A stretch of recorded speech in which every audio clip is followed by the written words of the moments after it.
దేవుడికి ఇష్టం. అందుకే దేవుడు నిన్ను ఏం చేసుకున్నాడు చెప్పండి? పిలుచుకున్నాడు. ఏం పిలుచుకున్నాడు? ఆశీర్వదించడానికి పిలుచుకున్నాడు. నువ్వు ఆశీర్వాదంగా ఉండాలని పిలుచుకున్నాడు.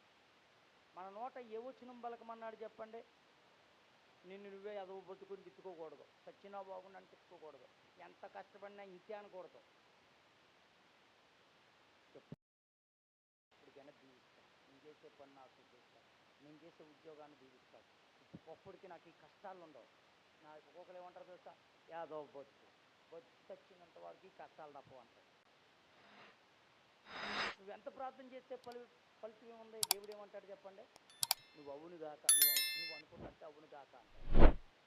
దేవుడు ఎప్పుడు కూడా నువ్వు కోరినట్టే అవును గాక, నువ్వు అనుకున్నట్టే అవును గాక, నువ్వు అడిగినట్టే జరుగును గాక, నువ్వు ఆలోచించినట్టే, నీ ఆలోచన ఎలా విధానం ఎలాగ ఉంది? ఆశీర్వాదకమైన తలంపులు పెట్టండి. మీరు గొప్ప విచిత్రం. ఎప్పుడైనా నా దగ్గర లేదని కానీ, ఈ పని నేను చేయలేనని కానీ నా నోట రావు. దేవుడికి మహిమ కలుగును గాక. హల్లెలూయా. చేసేద్దాం, కట్టేద్దాం, ఇచ్చేద్దాం, అయిపోద్ది. నిజంగా నోటి మాటలను దేవుడు ఏం చేస్తాడు చెప్పండి? ఫలింపజేస్తాడు. దేవుడికి మహిమ కలుగును గాక. చేతులు ఎత్తి ఒకసారి దేనికి స్తోత్రం. చెప్పలు కూడా ఒకసారి దేవుని మహిమపడతాం. దేవుడు ఆశీర్వదించడానికే పలికాడు. దైవజనుడు ఏమన్నాడు తెలుసా? నువ్వు ఆశీర్వదించాలి కానీ శపించొద్దు. నువ్వు పలికే ఆశీర్వాదాలు ఎవరి మీద పలుకుతాయి? యోగ్యులైతే వారి జీవితంలో నెరవేరుతాయి. దైవజనుడు ఆశీర్వాదం పెట్టాలా, శాపం పెట్టాలా? ఏమన్నా మీకు ఎప్పుడన్నా శాపం పెట్టానా? నన్ను చెప్పించారండి పాస్టర్ గారు అన్న వాళ్ళు చేతులు ఎత్తండి. నేను నిన్న ఒక దగ్గరికి వెళ్ళాను. మా బ్రైట్ అభిషానకు పెళ్ళికి వెళ్ళి వచ్చేసాం. వచ్చేసిన తర్వాత ఒక ఆమె వెళ్ళేటప్పుడే ఫోన్ చేశారు, రండి పాస్టర్ గారు. నిజంగా మేము వచ్చిన తర్వాత ఇంటికి వెంటనే వచ్చేద్దాం కదని ఊతిలోకి మా బ్రైట్ నేను అభిషాల బోతులోకి గొప్ప చిత్రం ఏంటంటే శ్రీమందిలో ఆవిడ మమ్మల్ని ప్రేమతో ఆహ్వానించి లోనకి పిలిచి తన బాధ చెప్పుకుంటుంది. ఆవిడకి బంగారం పోయింది, 3 కాసులు బంగారం పోతే ఎవరికి చెప్పుకోలేదు. భర్తకి చెప్తే భర్త అన్నాడు, దానికంటే ఎక్కువ దేవుడు నీకు ఇస్తాడన్నాడు. నిజంగా భర్త మాట అంటే హృదయం ఉండిపోయి సంతోషించి, బాధ ఉంటుంది కదా ఎంతన్నా తలుచుకుంటే, 3 కాసులు అంటే 3 లక్షలు ఎప్పుడు బాధపడుతూ పొళ్ళే అనుకుని మొత్తానికి అలా ప్రార్థన చేసుకుంటే దేవుడు ఒక వాగ్దానం రాశాడుట, దీనికంటే నీకు అధికంగా ఇస్తానని. ఆ వాగ్దానాన్ని కూడా అభిషా బ్రైట్ చూపించిందండి, చూపించింది. మాట్లాడుతూ బంగారం పోయినందుకు నాకు బాధ లేదయ్యా, దైవజనుడు ఈ మాట అన్నాడు. ఆవిడ ప్రతి ఆదివారం ప్రతి శుక్రవారం మందిరానికి మాందో, ఏ ప్రార్థన మాందో, ఎక్కడ ప్రార్థన మాందో. ఆదివారం నాడు నిజంగా పాస్టర్ గారే ఉద్యోగం ఉన్నవాడు గుడి తీస్తే ఉద్యోగం పోద్దని గుడి మానేస్తే ఆవిడే ప్రత్యేకంగా వెళ్ళి ఏం చేసింది? గుడి తలుపులు తీసుకుని కరోనాలో ప్రార్థన చేసింది. అంత విశ్వాసం గలదే, అంత భక్తి గలదే. అలాంటి ఆమెని ఏమన్నాడు అంటే, మంగళవారం ఒక ఇంటికాడ ప్రార్థన అయితే వెళ్ళిందంట. పాపం మనవుడు గేదెకి పాలు తీసుకుని రావాలి 8 గంటలకు. లేటుగా వస్తే నీ కుర్రోని మనం నడిపించడం నీకు చేత కావట్లేదు, ఎవరిని నడిపించడం చేత కావట్లేదు, నీ బంగారం పోయింది కాబోద్దు అన్నాడు. రకరకాల 2 మాటలు దోషణ మాటలు మాట్లాడాను. నేను ఆ మాట ఇక్కడ ఎవరన్నా అంటూ ఉంటారా? ఎంతో బాధ పెట్టిన చాలామంది పిల్లలు ఎంతో వేసుకుంటున్నారు. దైవజనుడు ఏమనకూడదు. ఆవిడ బాధపడుతుంది, ఏమండి దైవజనుడితే శాపాలు తగులుతాయంటే, బైబిల్లో ఆయన శాపం పెట్టాడు కానీ తగలలేదు. ఎవరో చెప్పాలి. ఆనందం చెప్తాడు, ఆనంద అయిపోయాడు, నువ్వు చెప్పవు కృష్ణ. సౌజన్య చెప్పిద్ది, ఓకే నువ్వు అయిపోయావు. మురళే ఓకే కాదు, అది ఇంకోటి ఉంది. ఒక ఆయన శాపం పెట్టాడు కానీ శాపాన్ని ఆశీర్వాదకరంగా మార్చాడు.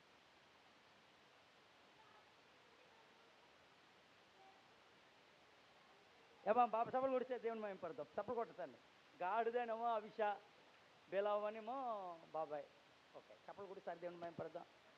అదే చెప్పారు, పేరు కావాలి కదా. అదే ఓకే. అందుకే నేను ఇద్దరిని ఇప్పుడు ఏం చేశాను, అప్రిషియేట్ చేశాను. ఎక్కడన్నవారు దేవుళ్ళో బైబిల్లో రాయబడింది, ఆయన శాపం పెట్టాడు కానీ దేవుడు ఆ శాపాన్ని ఎలా మార్చేసాడని రాయబడింది, ఆశీర్వాదంగా మార్చేశాడు. నేను అన్నాను, హేతువు లేని శాపాలు తగలవు. ఏం చేయకూడదు, ఏం తగలకూడదు? కారణం లేకుండా శాపాలు తగలవు. చాలామంది తల్లి పెట్టిన శాపాలు తగులుతాయి అంటారు. ఒక ఆవిడ, మా అమ్మ నన్ను ఒంటి బిడ్డతోటే పోవాలి అంటే బ్రహ్మానందంగా రావిడి, తల్లి కన్న తల్లివి, నీ కుమారుని తప్పించుకున్నావా, తల్లి పెట్టే శాపాలు తగులుతాయంటే అప్పుడు నేను ఒక మాట అన్నాను, హేతువు లేని శాపాలు తగలవు. మీరు భయపడకండి, నేను శాపం పెట్టినా కారణం లేకపోతే నీకు తగలదు. దేవుడికి నమ్మకం. అసలు శాపమే పెట్టకూడదు. శాపం పెడితే ఎవరికి నష్టం అవుతుంది సార్? పెట్టినోళ్ళకి కూడా నష్టం. తర్వాత చెప్తాను. అమ్మా హేతువు లేని శాపాలు ఏం చేయవు, తగలవు. ఎవరన్నా నీకు ఒకవేళ శాపం పెట్టారనుకో, ఆ శాపం వాళ్ళకి వస్తుంది. అందుకే దేవుడు నిజంగా ఆ మాట అంటే నేను అన్నాను, అలాగన్నాను. ఒక బిడ్డతో పోయానా, 3 బిడ్డలు ఇచ్చాడు. దేవుడికి స్తోత్రం. హల్లెలూయా, హల్లెలూయా. ప్రియమైన దేవుని బిడ్డలారా, ఇంకొక మాట చెప్తాను. దేవుడు చెప్తుంటే నీకు అర్థం కాలేదు. ఆవిడ నేను చెప్పిన తర్వాత ఆనందించిందండి. నువ్వు దేవుడు పంపించినట్టు ఉంది బాబు నీకు అందలేదా? దేవుడికి మహిమ కలుగుతుంది. ఇంకొక మాట ఇందాక చెప్పినట్టు, బిలాము కంటే ఇంకొక ఆయన కూడా శపించాడు. అయితే అది కారణం ఉంది, కానీ ఆ శాపం వల్ల కూడా దైవజనుడు నష్టపోయాడు.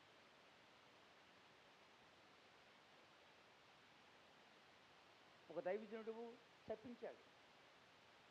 ఎవరో ఇందాక చెప్పారు,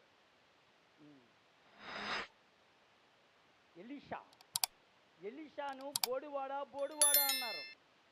ఎవరన్నారు? 42 మంది పిల్లలు అన్నారు.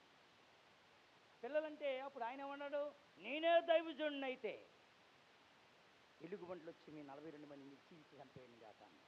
నిజంగా జరుగుతుంది. పవర్ఫుల్ దైవజనుడు.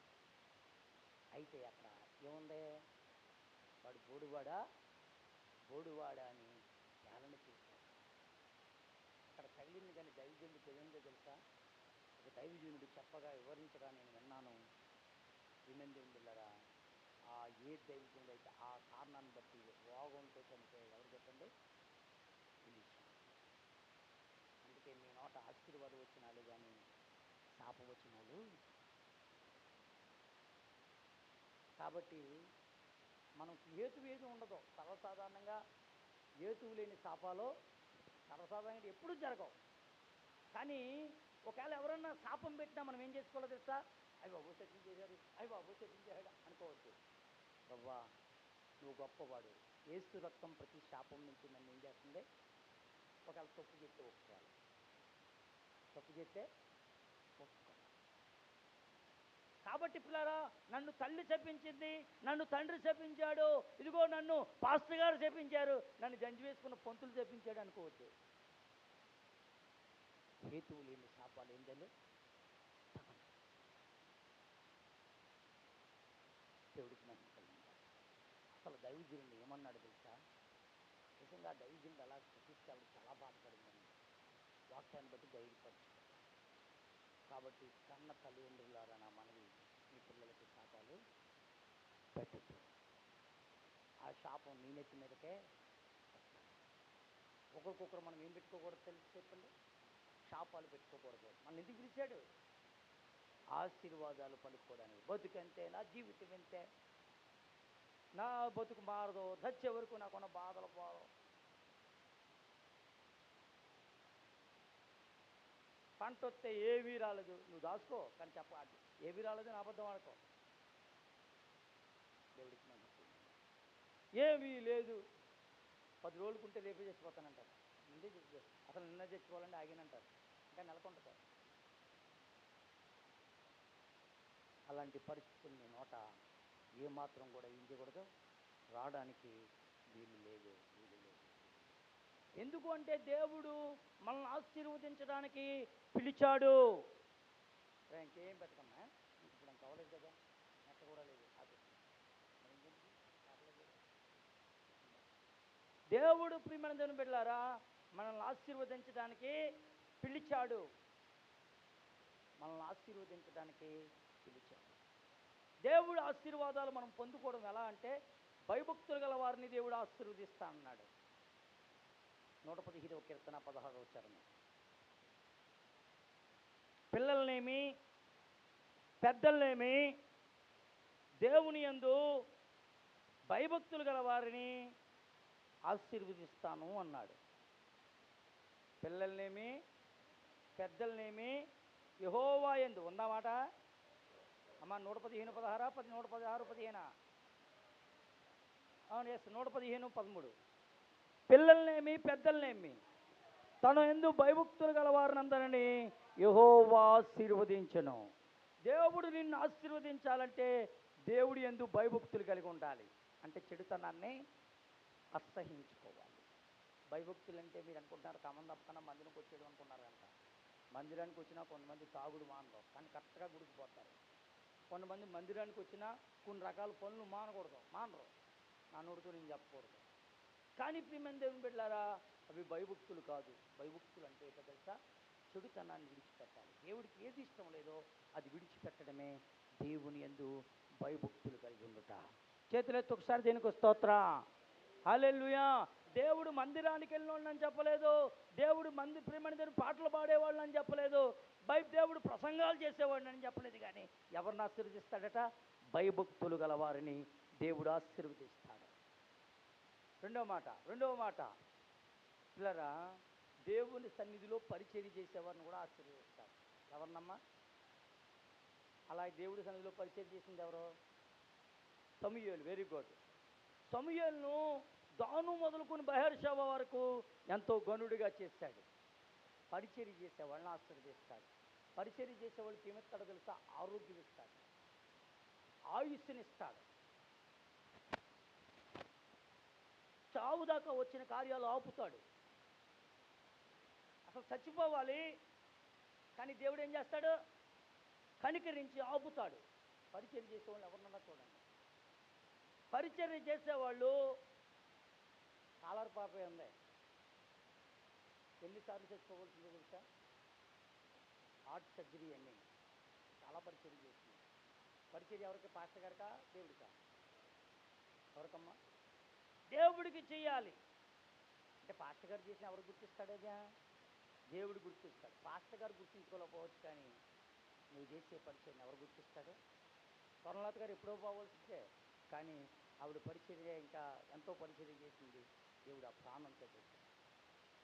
దేవుడి మందిరంలో నేను చెప్తాను, నేను పిల్లరా మీ ఇప్పుడు పొలంలో ఒకసారి నేను దేవాలయం తెప్పించుకొని వస్తుంది. కానీ ఆ టైంలో అయితే పాపం ఆవిడ పొలంలో ఆవిడ తెచ్చేసి, చెప్పలలో ఆవిడ తెచ్చేసి వండిది, సంఘస్థులు అందరినీ వసూలు చేసేది. ఇప్పుడు మీరు అందరూ వసూలు చేస్తున్నారు, ఇప్పుడు కాదనట్లేదు. కానీ ఆ టైంలో ప్రియమందిరంలో అన్నీ చేసి భోజనం వండి పెట్టేది. మీరు గుర్తించారో లేదో కానీ నాకు తెలుసు, పాపం నా కాడి నుంచి. ఏంటి దేవుడు ఇంకా మనవలు కడుతుంది, ఇంకా వండుతుంది పప్పలు, ఇంకా వండుతుంది. ఆ పప్పల కంటే ఎక్కువ దేవుడిని ప్రేమించాలి ఇంకా స్వర్ణలత గారు. అండ్ దేవుడికి మహిమ కలుగును గాక. హల్లెలూయా. ఎంత మనవలను ప్రేమించినా, ఎంత మనవరాలు ప్రేమించినా, మన కాళ్ళు చెయ్యంగితే అందరూ మనల్ని ఇచ్చుకుంటారు. బాగా పప్పలను పెట్టింది, బాగా ఇచ్చింది అని ఏమన్నా మనల్ని ప్రేమించి ఆదరంటారా? అలాగని మనవరాలని చూడొద్దంటలేదండి. మీ ప్రేమ ఉండును కాదు.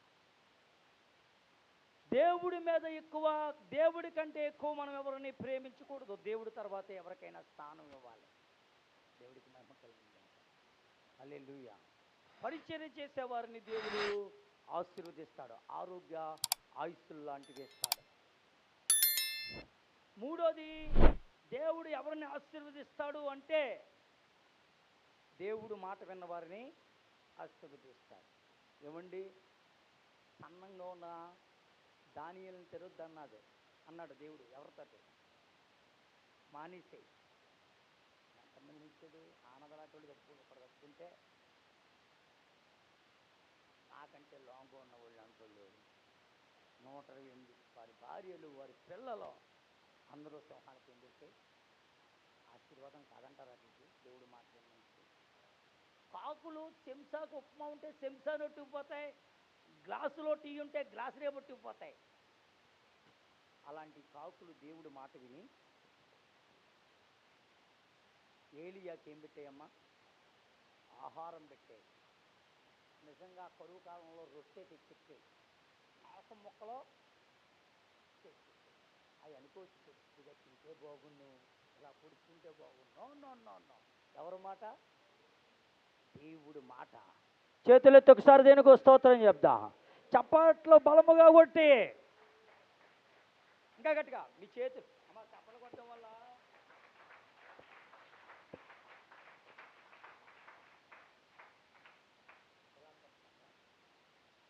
ఎలా కొట్టడం వల్ల ఏంటంటే ఈ హార్ట్ బ్లాక్ అవుతాయట, ఆ ఊల్స్ క్లియర్ అవుతాయట, గుండు జబ్బులు రాకుండా కాపాడబడతారు. దేవుడికి మహిమ కలుగును గాక. ఇప్పుడు చప్పట్లో అనుభూతులు కలగనాలే. శాంతి గారు కొడుతున్నారు ఇంకా గట్టిగా. ఇలా కదలాలి, ఇది ఎక్సర్సైజ్ అన్నమాట. దేవుడికి మహిమ కలుగును గాక. అంతే. నీ చప్పట్లకి ఎవరికి లాభం? నీకు కూడా లాభం ఉండదు ఈ చప్పట్ల వల్ల. దేవుడికి మహిమ కలుగును గాక. హల్లెలూయా, హల్లెలూయా, హల్లెలూయా, హల్లెలూయా. దేవుడు మాట వింటే దేవుడు దీవించాడు, ఆశీర్వదిస్తా అన్నాడు. నాలుగోది, దేవుడు ఎవరిని ఆశీర్వదిస్తా అన్నాడు అంటే దేవుడికి ఇచ్చిన వారిని దేవుడు దీవిస్తానన్నాడు. దేవుడికి ఇచ్చిన వారిని దేవుడు దీవిస్తానన్నాడు. ఎవరు దీవింపబడ్డారు? ఎవరు దీవింపబడ్డారు? కౌరువులు అప్పం ఇచ్చిన ఆవిడ దీవింపబడింది, కడుపులో పోషింపబడింది. కాకులు కొరువులో ఇచ్చాయి, కాకులు దీవింపబడ్డాయి. విధవరాలు ఇచ్చింది, దీవింపబడింది, అదే అప్పం. విధవరాలు గనురాలు ఇచ్చింది, దీవింపబడింది. అబ్రహాం ఇచ్చాడు, దీవింపబడ్డాడు కదా. అన్ని విషయాల్లో దీవింపబడ్డాడు, అన్ని విషయాలు అబ్రహాం ఇచ్చాడు. ఇచ్చేవారిని దేవుడు ఏం చేస్తాడు? డైక్ మ్యాన్ గారు కావచ్చు, మన కాల్గేట్ పేస్ట్ ద్వారా కావచ్చు, ఎవరైనా ఇచ్చేవారిని దేవుడు ఎప్పటికైనా దీవిస్తాడు. మన వాళ్ళకి ఏం కావాలంటే ఈ ఇస్తే ఈ వారంలో వచ్చేయాలి దీవెన. ఈ వారంలో ఎవరైనా ఒక 5,000 కానుక ఇచ్చారు అనుకోండి అమ్మా, రేపు వారానికి 50,000 వచ్చేయాలి. అలా అయితేనే ఎవరు ఇచ్చినట్టు? దేవుడు ఇచ్చినట్టు. No no no no. దేవుడు ఆకాశవాసులు ఇస్తాడు, పట్టజాల దేవుడికి మరుస్తాడు. నీవు నీ భార్య నీ పిల్లలు ఒకరికి ఇచ్చి ఆలోచించుకుంటారు. నిజంగా మనం ఎంత దేవుడు దీవించడానికి కారణం ఏంటి? మనకి వ్యాపారాలు లేవు, మనకు సరైన ఉద్యోగాలు లేవు, సరైన ఆదాయాలు లేవు, అయినా ఈరోజు మనల్ని ఎలా జ్ఞాపకం చేసుకోవడానికి కారణం ఏంటి? దేవునికి ఇవ్వడం ద్వారా అనేది రోజు గుర్తిస్తాం. అది సంవత్సరం పడుతుందా, 5 సంవత్సరాలు పడుతుందా, 10 సంవత్సరాలు పడుతుందా అని నేను చెప్పలేను, కానీ ఒకరోజు తప్పకుండా నువ్వు ఆలోచించుకునే దినం వస్తుంది. మా పాస్టమ్ గారు నేను అది ఆలోచించుకుంటాను. నిజంగా మనకు సేవ ఏంటి, మన కానుకలు ఏంటి, మనం ఏంటి, మన పరిస్థితి ఏంటి, మీరు ఆలోచించుకోవడమే కాదు. పాస్టర్ గారు ఎలా కట్టారండి, ఎలా చేశారండి, మనం ఎలా కట్టాం, మనం చూసామని ఒక్కోసారి బ్రైట్ అనుకుంటాం. మా పిల్లల్ని అడగండి, సరే అనుకుంటాం. ప్రతి కుటుంబారాధనలో అప్పుడప్పుడు గుర్తుంచుకుంటాం. మేమే ఆశ్చర్యపోతుంటే మీరు ఆశ్చర్యపోవడంలో తప్పేమీ లేదు. మనందరం ఆశ్చర్యపోతుంటే బయట వాళ్ళు ఆశ్చర్యపోవడంలో తప్పు లేదు. డాక్టర్ గారు అదే మాట అన్నాడు. అందరూ ఆశ్చర్యపోతున్నారా అన్నాడు. ఆనందం అడగండి. ఆశ్చర్యపోతున్నారా అయ్యారు అన్నాను. నేనే ఆశ్చర్యపోయానులే, వాళ్ళు ఆశ్చర్యపోవడం కదా. నేను ఆశ్చర్యపోతున్నాను, మా పిల్లలు ఆశ్చర్యపోతున్నారు, మీరు ఆశ్చర్యపోతున్నారు. నాతో అంటలేదు కానీ నేను ఇప్పుడు చెప్తున్నాను కాబట్టి నువ్వు అంటున్నారు, కానీ ఊళ్ళో వాళ్ళు ఆశ్చర్యపోతున్నారు. అయితే ఎలా వచ్చింది? మన దాంట్లో పొట్టుమని ఒక 20,000 దశం భావించిన ఎవరన్నా ఉన్నారు ఇక్కడ? ఒకేసారి 10,000 ఇచ్చినట్టు ఎప్పుడో ఒకసారి ఇచ్చుంటూ ఉండొచ్చు. ప్రియమైన బిడ్డలారా, ఎవరైనా ఉన్నారా? మరి ఎలా? ఇది నాకు ఆశ్చర్యం. ఆదాయాలు కూడా లేవు. వేరే కూడా తప్ప చెప్పుతాము. నీకు లేదు, నిజంగా మీరుంటే మీరు ఇస్తారో. కొంతమందికి ఉన్నాయి. చీడి తోటలు ఎవరికైనా నాకు ₹1,00,000 రాలేదని చేతులు ఎత్తండి. 1,50,000 కూడా రాలేదని చేతులు ఎత్తండి. నీకు లేదు. నేను అందుకే అందరి గురించి చెప్పట్లేదు ఈ మాట. ఇది అందరి గురించి చెప్పట్లేదు. దేవుడికి మహిమ కలుగును గాక. ఇచ్చేవాడికి మేము మాకు వచ్చిన దాంట్లో ఇస్తున్నాం కదా, అందరూ అలాగే ఇస్తారనుకుంటున్నాం. వాళ్ళ ఆవిడ అనుకున్న వచ్చి స్టవ్ ఉంటుంది. దేవుడికి మేము కలుగును కాక. చేతులెత్తి ఒకసారి దేనికి వస్తూ వస్తున్నాను. చెప్పలు కూడా సార్ దేవుని మాయంపరచ. ఫ్లాట్ అయిందో తమ్ముడు, ఒక్క చెయ్యత్తలేదు. వచ్చిరనుకుంటున్నావు, వచ్చినెవరో. దేవుడికి మేము కలుగునుగా. నేను అడగను అంటే తమ్ముడి కోసం క్లారిటీ ఇచ్చాను అంతకంటే ఏమనుకోకండి. చేతులెత్తి ఒకసారి దానికి వస్తూ వస్తున్నాం. మీరు ఎవరు ఎట్టలేదని కాదు, నేను ఇప్పుడు దశంభాగం ఎవరిని అడగను. ఎప్పుడన్నా అడిగాను నీ దశంభాగం అమ్మని, అమ్మా మీ దశంభాగం అమ్మని ఒక్కలన్నా నేను నన్ను అడిగారు పాటగారని చేయొద్దండి. ఓకే, దశంభాగం గురించి ఇప్పుడు చెప్తున్నాను. కానీ తప్ప రావులమ్మ గారు అబ్బాయి తప్ప కీర్తన ఓ మాట అందే, అన్ని చర్చిల్లో దశంభాగం నోటు గుద్దేస్తున్నారు పాస్టర్ గారు, మీరు ఎప్పుడు దశంభాగం గురించి ఒక్కసారి కూడా అన్నయ్య మీ దగ్గర లేదు అందా లేదా? నేను నవ్వుకుని హాయ్ హాయ్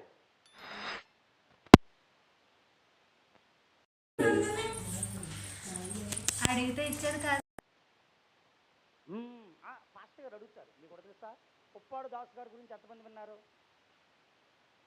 ఉప్పాడు దాసు గారి గురించి ఎంతమంది విన్నారు? విన్నారు కదండి, మీకు తెలుసు, చూశారు కదా ఆయన్ని. ఉప్పాడు దాసు గారు చదువుకోలేదు వ్యక్తి. మన మందిరం కట్టారు వాళ్ళ కొడుకు మనవలు, అది మనవలు కాదు, కొడుకులు లేరు, అల్లుళ్ళు కట్టారు, సంఘస్థులే కట్టారు మందిరం. చాలా బాగుంటుంది. ఉప్పాడు వెళ్తే చూడండి మందిరం, ఉప్పాడు వెళ్తే చూడండి చాలా బాగుంటుంది మందిరం. ఇప్పుడు అమ్మ ఒకరోజు నేను వెళ్ళాను, నాకు ఎవరూ చెప్పలేదు. ఎవరు చెప్పారంటే అక్కడికి వచ్చిన సోదరులు ఆయన ఒక ఆయన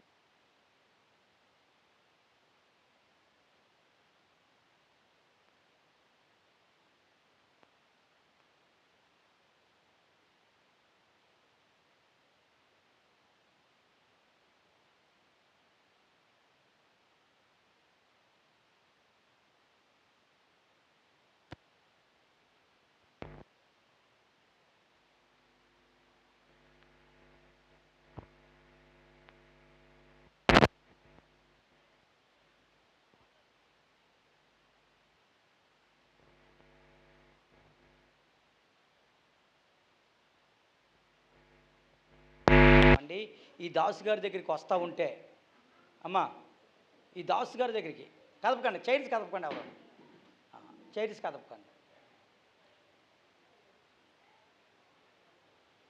గమనించండి గమనించండి. ఏమన్నాను? ఆయన కరపత్రాలు పంపించేవాడండి పిల్లల చేత. పెద్దలు ఒప్పుకోవట్లేదని ఆ టైంలోని ఆ పిల్లల సువార్త ద్వారా మా వాళ్ళు మొత్తానికి మారారండి, ఓ 10 మంది 20 మంది అని తన సాక్ష్యం అంతా చెప్పి, ఆ దాసు గారండి ఒకరోజు మా ఇంటికి వచ్చాడండి. వాళ్ళ నాన్న ఎవరే పేదరు, ఎవరు నాన్న ఒరే పెద్ద వయసు ముసలు ఆయన, రే ఎంత పండిందిరా? 100 కాటాలండి. కొట్టుకొత్తాల లెక్క ఉన్నాయిరా? ఇదిగోండి. ఇద్దరు సంఘస్థులను తీసుకెళ్ళి వాడు బలంగా ఉన్నవాళ్ళే, ఒరే 10 కాటాలు కొలిసేయండి రాని వాడు 10 కాటాలు కొలిచేసి వాడు తుడిచేసారు బండి మీద వేసుకుని. రాహిలమ్మ గారు ఎన్ని కాటాలు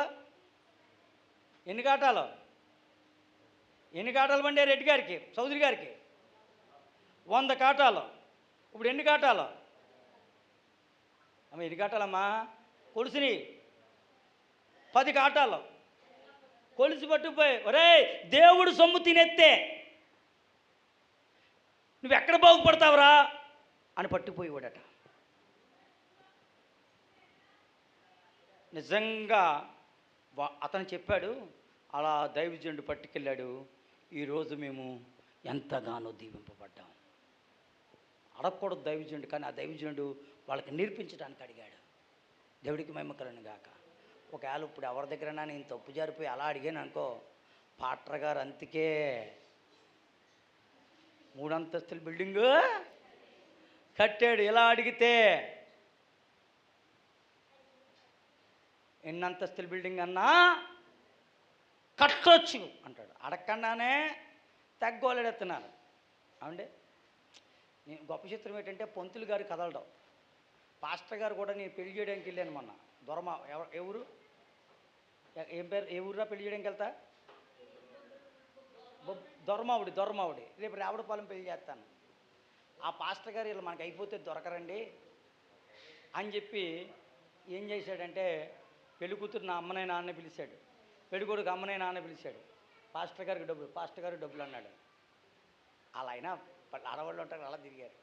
సంతకాలు పెట్టరు, పాస్టర్ గారు రండి అన్నాడు. ఇచ్చుకున్నాడు, సంతకాలు నాతో పెట్టించేశాడు. వీమింది అక్కడ గొడవ వదిలిపోయింది. ఏ పాస్టర్ గారు వదలరు, ఏ పాస్టర్ గారు ఏ పంతులు గారు కూడా అది దాటే వరకు వదలరు. నేనైతే నాకు ఇంటికి తెచ్చిస్తున్నారు అందరూ. అడగటం ఎవరినే సర్వసాధారణంగా ఒకవేళ దూరంగా ఉన్న వాళ్ళకి తెలియజేస్తాను. ఏమని తెలియజేస్తాను తెలుసా? అమ్మ మీ తరపున ఇంత వస్తుంది అని చెప్పి వస్తాను. అందుకని ఇచ్చే వరకు అక్కడ కూర్చోను. అలా కూర్చొని వాళ్ళకే మాటలు చెప్తున్నాయి. దేవుడికి మహిమ కలుగును గాక. హల్లెలూయా హల్లెలూయా. కూర్చుంటే ఎలా ఉంటుందా? అడిగితే ఎలా ఉంటుందా? ఎవడొస్తాడండి? ఎరవకమ్మ గారు మీరు తెచ్చేవలేదు నాకు. 3 రోజు 4 రోజు పోయిన తర్వాత తెచ్చిచ్చారు. మన ఆనందాల నాన్న కూడా 2 రోజులు అయిపోయి వద్దన్నాను. వాళ్ళ ఆనందాన్ని కూడా మనం తెచ్చిచ్చారు. దేవుడికి మహిమ కలుగును గాక. చేతులెత్తి ఒకసారి దేనికి స్తోత్రం, చెప్పులు కూడా సారి దేవుని మహిమపడదాం. అడిగాను ఎరవకమ్మ గారు, ఇప్పుడు ఇవ్వకపోతే కుదరదన్నానా? మొన్న ఇందుకు ప్రదానం చేశాను. అమ్మ అవతల వాళ్ళు అందరి దగ్గర ఆనందం 4 దగ్గర 4,000 ఇచ్చుకున్నారు, మనకి 4,000 వద్దులేమ్మా, వాళ్ళు బాధపడతారు, మీరు బాధపడతారు, 2,000 వాళ్ళ దగ్గర అడగండి, ఏమన్నా కలిపిస్తేమని, లేకపోతే లేదన్నాను. పాపం శనివారం తెస్తా అన్నారు, వాళ్ళకి ఖాళీ లేదా పోవచ్చు, ఇవాళ కాకపోతే రేపు కాకపోతే ఇల్లున్నా ఇస్తారు. అడుగు వచ్చేయడమే కానీ ప్రాధేయపడ్డం కాదు. అదే నా ఆశీర్వాదానికి గుర్తు. దేవుడికి మహిమ కలుగును గాక. చేతులెత్తి ఒకసారి దేనికి స్తోత్రం, చప్పళ్ళు కూడా సారి దేవుని మహిమపడదాం. హల్లెలూయా హల్లెలూయా హల్లెలూయా హల్లెలూయా హల్లెలూయా. కానీ ప్రతి ఒక్కరికి చెప్తాను దశమ భాగం గురించి. మా ఇంట్లో పిల్లలకు కూడా చెప్తాను. మా నాన్న ఆయన చదివించరా, గవర్నమెంట్ కాలేజీ అంతా నేను 10,000 ఇస్తానని 10,000 ఇచ్చాడు. రే 10,000 దేవుడు నీకు ఇచ్చాడు కదా, 10,000 కాలేజీ ఫీజు కట్టేయచ్చు. కానీ ఎవరి దగ్గర తప్పు చేసిన వాళ్ళు అవుతాం? రే దేవుడికి ఎంత ఇచ్చావురా? 10,000లో 1,000 రూపాయలు, వాడికి 1,000, నాకెవరన్నా అయితే 3,000, మళ్ళీ ఆ 1,000 నేను ఇచ్చుకోను, డైరెక్ట్గా దశభాగంలోకి వెళ్ళిపోవాలి. దేవుడికి మహిమ కలుగును గాక. చేతులెత్తి దేనికి స్తోత్రం. నా ఇంట్లో నా కుర్రోడికి ఏం బోధిస్తున్నానో దానికంటే ఎక్కువ నేను ఏది చేస్తున్నానో దానికంటే తక్కువే మీకు బోధిస్తున్నాను. చేతులెత్తి దేనికి స్తోత్రం. నా బోధ నా కొడుకు ఒకటే, నాకొకటే, మీకు ఒకటే కాదు, బోధ అందరికీ ఒకటే. దేవుడికి మహిమ కలుగును గాక. నిజంగా గొప్ప చిత్రం ఏంటంటే సడన్గా ఏ ఖర్చు వస్తుందో తెలియదండి. ఆ ఖర్చులను ఆపుతాడండి దేవుడు. వ్యర్థంగా వచ్చే ఖర్చులు దశంభాగం ఇస్తే రాత్రి కుబేర్లు అయిపోవటం అని కాదు. ఎన్నో వ్యర్థమైన ఖర్చులు వస్తాయి కదా. ఒక్కోసారి సడన్గా ఎవడో తెలియస్తాడు, 20,000 అంటాడు, ఆ ఖర్చు ఆగిపోతుంది. ఏం కట్టడం వల్ల? దశంభాగం కట్టడం వల్ల. హాస్పిటల్కి వెళ్తాం, ఒక జ్వరానికే మీరు చెప్తే నమ్మరో, ఒక ఆవిడ 1,70,000 కట్టిందంట. దేనికి? అలాగ 2-3 జ్వరాలు వస్తే ఆ కుటుంబం ఎందుకన్నా పనిచేస్తుందా? చెప్పండి అమ్మా. ఇస్రాయేలే 20,000 కడితే నాకు ప్యాన్ ఊగిపోయింది, ఇంకొక 20,000 కడితే కట్టమన్నారు పాస్టర్ గారు, 15,000 కడతానంటే ఏమన్నా డబ్బులు మిగిలితే ఇచ్చేస్తానంటే నా ప్రాణం కొట్టిమిట్టాడిపోయింది. పాస్టర్ గారితో ఎన్ని మాటలు చెప్పాను. అలాగా కట్టాలంటే ఒక నెల రోజులు ఎలా ఉంటుందండి మనకు ప్రాణం? తట్టుకోగలరండి? దేవుడికి మహిమ కలుగును గాక. చేతులెత్తి ఒకసారి దేనికి స్తోత్రం, చప్పళ్ళు కూడా సారి దేవుని మహిమపడతాం. ఎన్నో నష్టాలను ఆపుతాడు. ఏం చెప్తాడు ఆనందం? నష్టాలను ఆపుతాడు. దేవుడికి మహిమ కలుగును గాక. చేతులెత్తి ఒకసారి దేనికి స్తోత్రం, చప్పళ్ళు కూడా సారి దేవుని మహిమ. మనకేం భయం అంటే మందిరంలో ఉన్నని చెప్పు దేవుడికి ఇచ్చారనిపిస్తుందండి, ఇవ్వాలనిపిస్తుంది ఎవరికన్నా. తాగి ఊరికట పిల్లలతో తల్లులతోనూ కుటుంబంతో ఉన్నప్పుడు వాళ్ళు చెప్పే మాటలను బట్టి, అందరూ తిట్టే చెట్లను బట్టి ఇంకా తాగకూడదు అనుకుంటాడట. అక్కడికి వెళ్ళబోతులకి ఏమైపోతాడట, టెంప్ట్ అయిపోతాడట. మన పరిస్థితి కూడా అలాగ ఉంది. ఎప్పుడప్పుడు ఏదైనా సరే, ఎంత కష్టం వచ్చినా, ఎంత నష్టం వచ్చినా ఈసారి దేవుడికి ఇచ్చేయాలి, నమ్మకంగా చేశారు. పరిస్థితిని బట్టి నువ్వు ఏమైపోతున్నావు? టెంప్ట్ అయిపోతున్నావు.